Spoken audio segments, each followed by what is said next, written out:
عمر میں ایک بار حج اور عمرہ فرض ہے اگر یہ 5 شرطیں پوری ہوں تو۔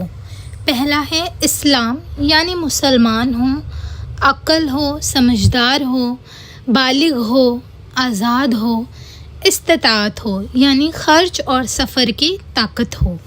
جس کے پاس سب کچھ ہو اور وہ پھر بھی حج نہ کرے اور وفات ہو جائے تو اس کے مال میں سے ایک حج اور عمرے کا خرچ نکالا جائے گا۔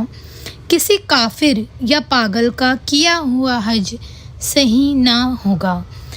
بچے یا غلام کا حج صحیح تو ہوگا یعنی ثواب ملے گا، لیکن بڑا ہونے بعد یا آزاد ہونے بعد فرض حج کرنا ہوگا۔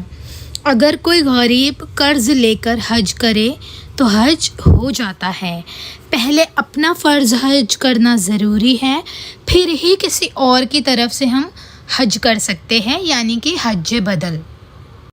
احرام باندھنے سے پہلے مرد حضرات غسل کریں، جسم کی صفائی کریں، خوشبو لگائیں، سلے ہوئے کپڑے اتار دیں، 2 سفید چادریں پہن لیں اور پھر نیت اور تلبیہ کہیں۔ عمرے کے لیے نیت ہے لبیک اللہم عمرہ، حج کے لیے لبیک اللہم حج۔ عمرہ اور حج دونوں کے لیے نیت ہے لبیک اللہم حج و عمرہ۔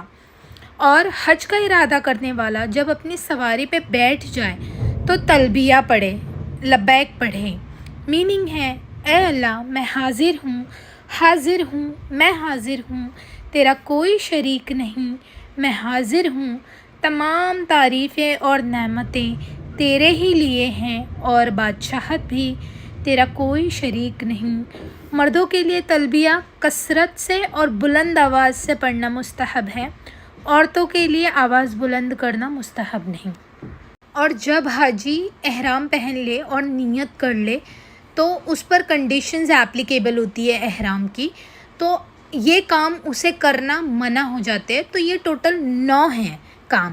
پہلا ہے احرام کی حالت میں بال کاٹنا منع ہے، ناخن تراشنا منع ہے، مردوں کے لیے سلا ہوا کپڑا پہننا اور سر ڈھانپنا منع ہے، کپڑوں اور بدن پہ خوشبو لگانا منع ہے، شکار منع ہے، نکاح کرنا منع ہے، شہوت سے بوس و کنار کرنا بشرطے یہ کہ ہم بستری نہ کریں، اور یوم الآخر کو کنکریاں مارنے سے پہلے اگر ہم بستری ہو جائے تو حج فاسد ہو جاتا ہے اس کا۔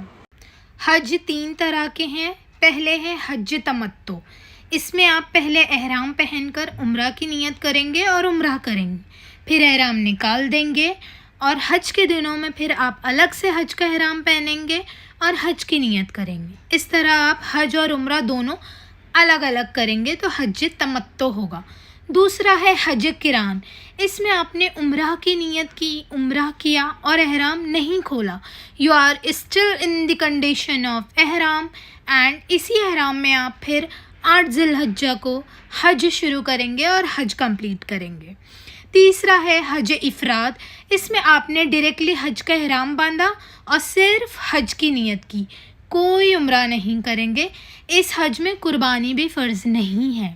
حاجی مسجد حرم میں داخل ہوتے وقت مسجد میں داخل ہونے کی دعا پڑھے۔ اگر حج تمتع کر رہا ہے تو عمرے کا طواف شروع کریں۔ طواف کی شروع حجر اسود سے کریں، استلام کریں یا صرف اشارہ کریں اور کہے بسم اللہ واللہ اکبر۔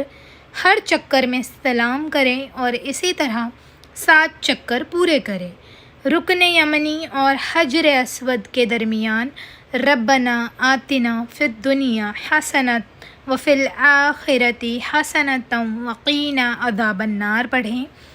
میننگ اے اللہ ہمیں دنیا میں بھی اچھائی عطا فرما اور آخرت میں بھی بھلائی عطا فرما اور ہمیں آگ کے عذاب سے محفوظ رکھنا۔ 7 طواف مکمل ہونے کے بعد مقام ابراہیم کے پیچھے 2 رکعت نماز پڑھیں، زمزم پئیں اور پھر سعی کے لیے صفا مروہ پہ جائیں۔ اس کے بھی 7 چکر لگائیں۔ سعی کے دوران اللہ کا ذکر کریں، دعائیں مانگیں، استغفار پڑھیں، پھر بال منڈوائیں، عورتیں بھی حلق یا قصر کریں۔ اس طرح عمرہ مکمل ہوتا ہے اور احرام کھل جاتا ہے۔ پھر حج کے دنوں اور تاریخوں کا انتظار کریں، اور پھر حاجی اگر حج تمتع کر رہا ہے تو 8 ذی الحجہ کو احرام باندھ کر مینا کی طرف جائے، اور حج افراد اور قران کر رہا ہے تو آلریڈی احرام کی حالت میں ہوگا، وہ بھی مینا جائیں، وہاں ظہر، عصر، مغرب، عشاء قصر کر کے پڑھیں اور وہیں رات گزارے۔ پھر 9 ذی الحجہ کو فجر پڑھ کر عرفات جائے، عرفہ میں ظہر اور عصر کی نماز جمع اور قصر کے ساتھ پڑھے۔ قصر میننگ ہے شارٹ کرنا، اور جمع میننگ ہے وقت کی 2 وقتوں کی نماز ملا کر پڑھیں۔ یہاں پہ آپ کو ظہر کی بھی صرف 2 رکعتیں پڑھنی ہیں اور عصر کی بھی 2 رکعتیں، 2 وقتوں کی نماز ساتھ میں ملا کر اور شارٹ کر کے پڑھیں گے۔